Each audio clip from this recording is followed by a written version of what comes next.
Welcome to Daily Armor. Today I'm in 1 Corinthians chapter number 10, looking at verse number 8. We're going to start there. Then we're going to be flipping over to Numbers chapter 25.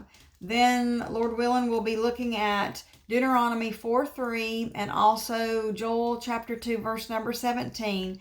Hopefully we'll get to all those verses. I'll try to run through this as quickly as I can. I know these have been some lengthy devotions. It's been lengthy for me to study these things out, but it's something that we've got to take time and look at. And so let's get to 1 Corinthians chapter 10 and verse number 8. It says, "Neither let us commit fornication, as some of them committed, and fell in one day 3,020,000." So we're looking at fornication. What is fornication? Fornication is sexual immorality. It's lewd behavior. You've got, somebody that wants to flash a crowd. That would be lewd behavior. Inappropriate relationships between unmarried people or married people that are not married to one another.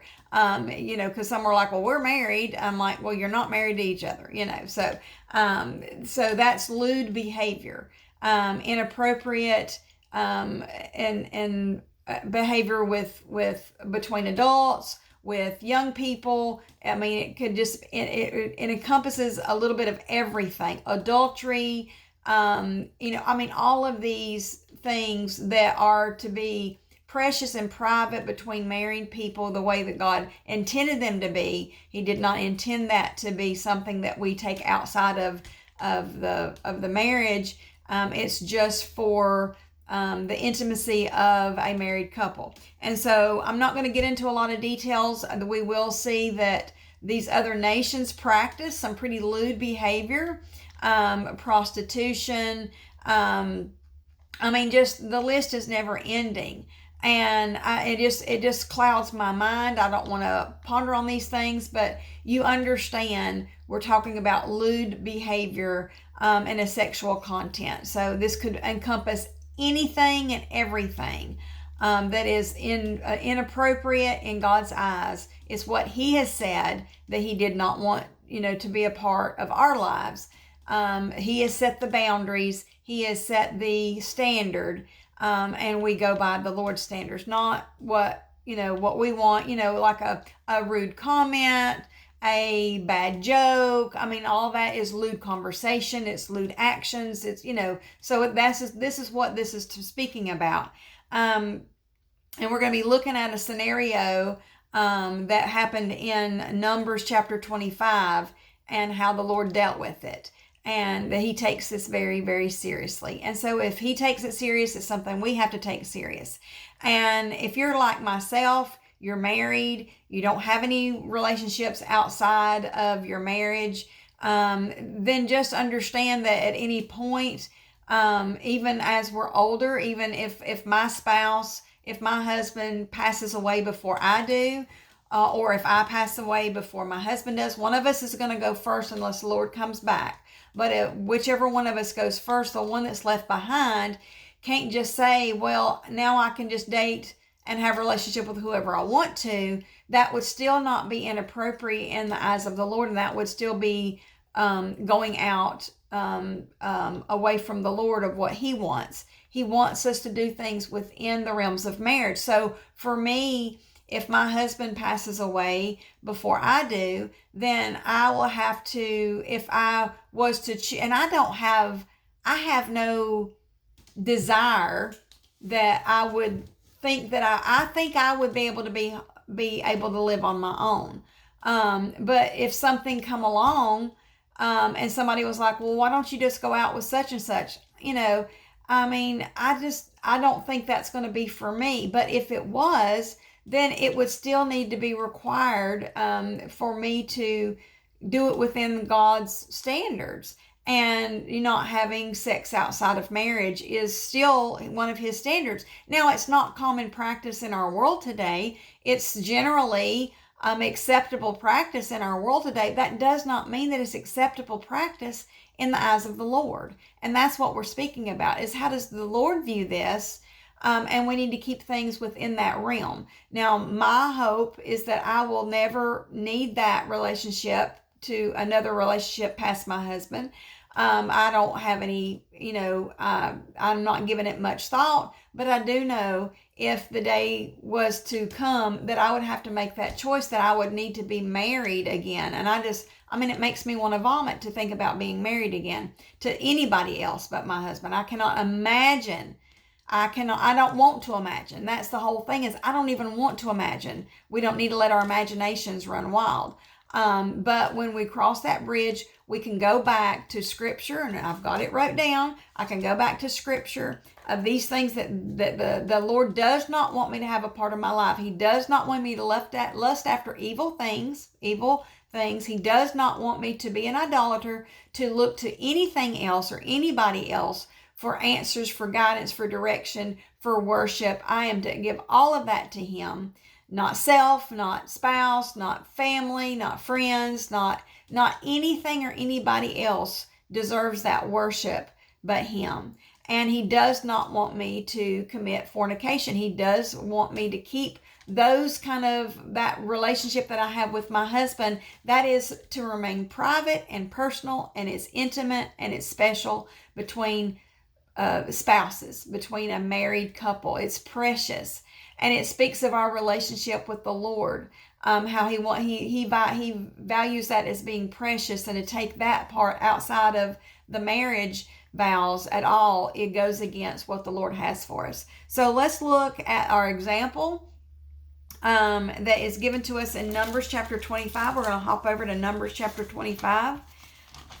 And look at their first 9 verses is what we're going to be looking at. I don't know that I'll read all 9 verses for the sake of time, but let's look at them. So we got here in verse number 1, it says, "And Israel abode in Shittim. The people began to commit whoredom with the daughters of Moab." So they're living, think about, they abode in Shittim, this town, and they're very interested in the ladies there. They're very interested in the practices in there. And it was not good practices. It was evil. It was fornication. It was outside of the realms of what God had. We have to be careful what we're around, what we're exposed to. We don't need to be abiding and dwelling and abiding in places that will be a distraction or or cause us to fall and fail. We have to be very aware of those things that we're around. "And they called the people unto the sacrifices of their gods, and the people did eat and bow down to their gods." So this that they were attracted to was temple worship. They had prostitutes at temple worship for these false religions that were going on. And some of the Israelites were very interested in this, very curious about it. Be very careful what you're curious about. And then their flesh was enticed by it. And they ended up eating their sacrifices that went on in this ungodly culture. The people started partaking in that. They started eating with them, being involved with their worship. And Israel joined himself unto Baal Peor, and the anger of the Lord was kindled against Israel. So we've got a lot going on right here. We've got pretty much lusting after evil things, being idolaters, and committing fornication, all happening here in Numbers chapter 25. And it says, "And the Lord said unto Moses," this is what the Lord felt about it, and this is how He reacted to it. And at any time, the Lord can bring about discipline, and He knows He is the judge. He has the right to administer discipline. They were told that they would be disciplined for any of these kind of actions because the Lord had already given them those instructions.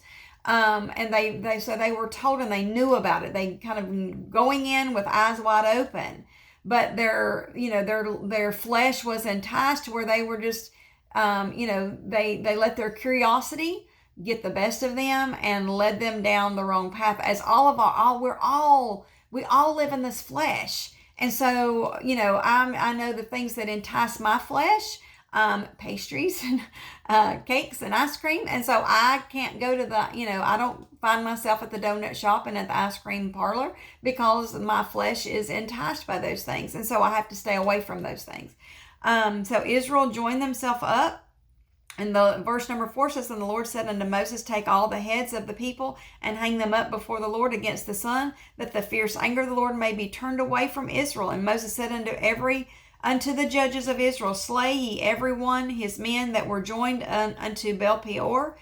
God said for them to be, that he wanted them killed. He wanted the example to be set. And behold, one of the children of Israel came and brought unto his brethren a Midianitish, I don't know how to say that, Midianitish woman in the sight of Moses and in the sight of all the congregation. So the Lord had already said, this is terrible. This is punishable by death. And now we have somebody that even knowing what the punishment for this is, goes out in boldness and hooks up with this Midian woman. Maybe she was a prostitute. I don't know.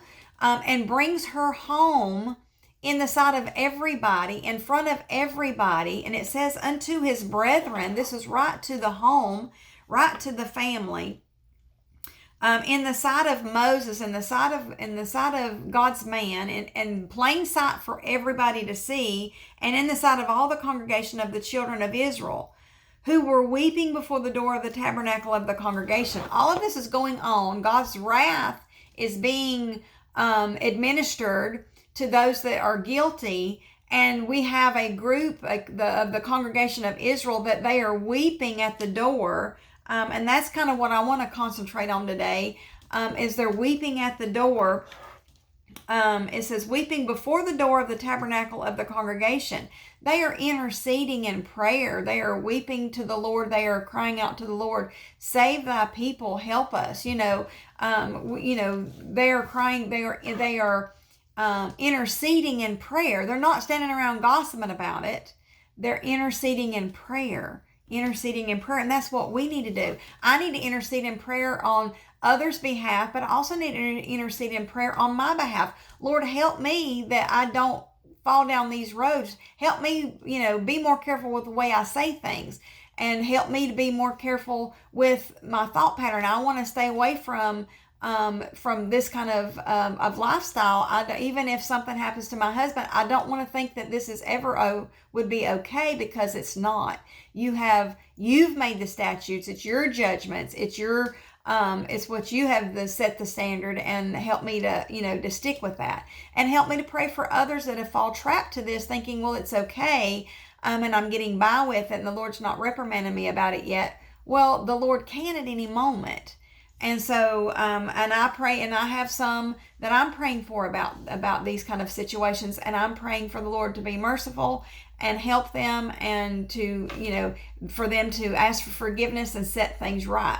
And so as I'm looking at verse number 6, and I got really, was really noticing that verse number 6, and who were weeping before the door of the tabernacle of the congregation, I went to my little, it was a little notation in there, and that little notation sent me to a couple of different places, and I want to go to one of those places next. It sent me to the book of Joel, chapter 2, verse number 17.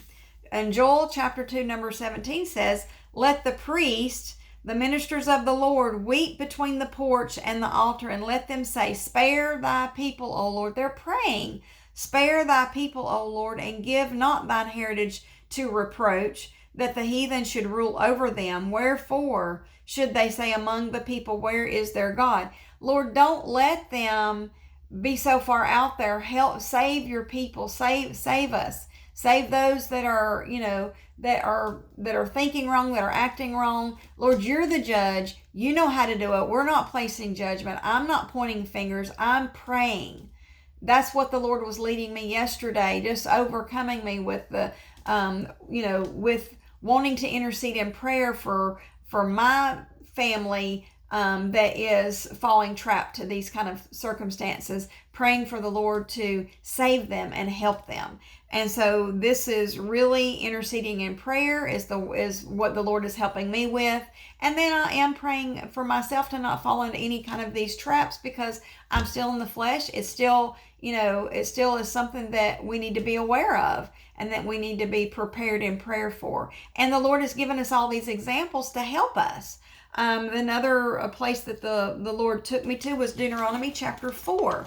And looking at verse number 3, reminded me of these bad examples so that I remember, and that would help me to not fall into those same kind of traps and to react differently and make different choices that the Lord would want me to make, to stay pure and to keep things inside my marriage, and to not, and to pray for those that are not doing these things inside of the marriage vows. It says, verse number 3 says, your eyes have seen what the Lord did because of Baal Peor.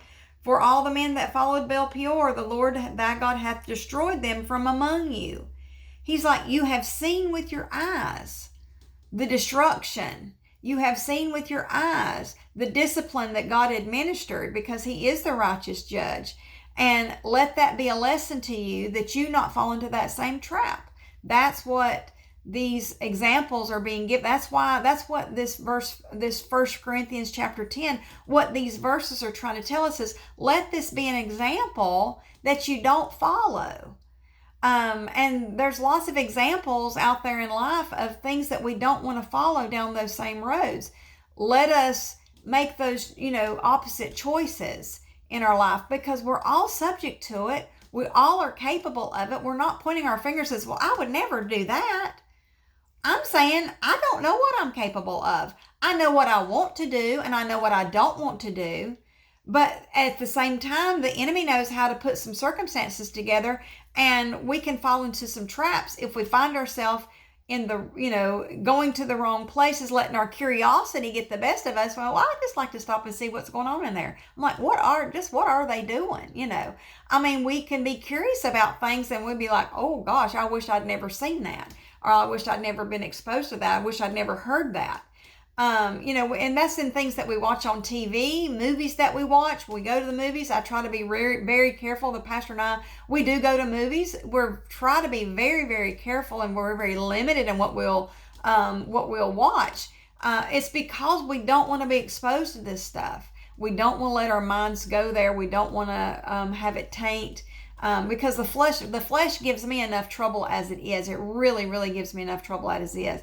But what can I do? I can pray for the Lord to help me. I can pray for myself, and I can pray for others, So I don't want us to be looking at others, pointing the finger. Oh, well, they're doing this, they're doing that. It's not about that. Pray for all of us. We need to pray one for another, that we don't fall into those traps. And it doesn't matter if you are 70 years old and your spouse has just died, and now you think, oh, well, I can just go out here. I don't want to be married again. I don't want to worry about, being a step parent or having stepchildren or any of that. We're just going to go out here, and I'll just have a physical relationship with somebody, just, because that's what society is telling us. They're saying, just go out and casually, enjoy those luxuries. That's not what God says. We can't follow the flesh, and we can't follow the crowd. The crowd will lead us astray, just like it happened here back in Numbers chapter 25. And the crowd was definitely, of what they were exposed to, was leading others astray back here in Numbers chapter 25. Because it says, and they were abiding among those. They were living among them. They were being exposed to some things they didn't need to be exposed to. And it began to commit whoredom with the daughters of Moab, and gave sacrifices unto their gods, and did eat and bow down to their gods. I mean, they are doing all of these things that we're told not to do over here in 1 Corinthians chapter 10. And how do we not fall into that trap? Stay in prayer. Let the Lord keep showing you and I scripture. Like, this is my little card. It's going to be added to things that I keep out here and in my forefront. And so that I can pray for myself not to fall into these traps, and I can pray for others. And simply, not pointing fingers. I'm not pointing any fingers. I'm simply saying, Lord, save them, let them change their bad example and change it and make it become a wonderful example, and help them to help others. Say that, it's worth doing things the way God has planned for us, and God has planned for this precious, wonderful, intimate experience to be in the realms of marriage, in those vows of marriage, and that's where it should stay. Thank you for joining me. I look forward to seeing you again soon.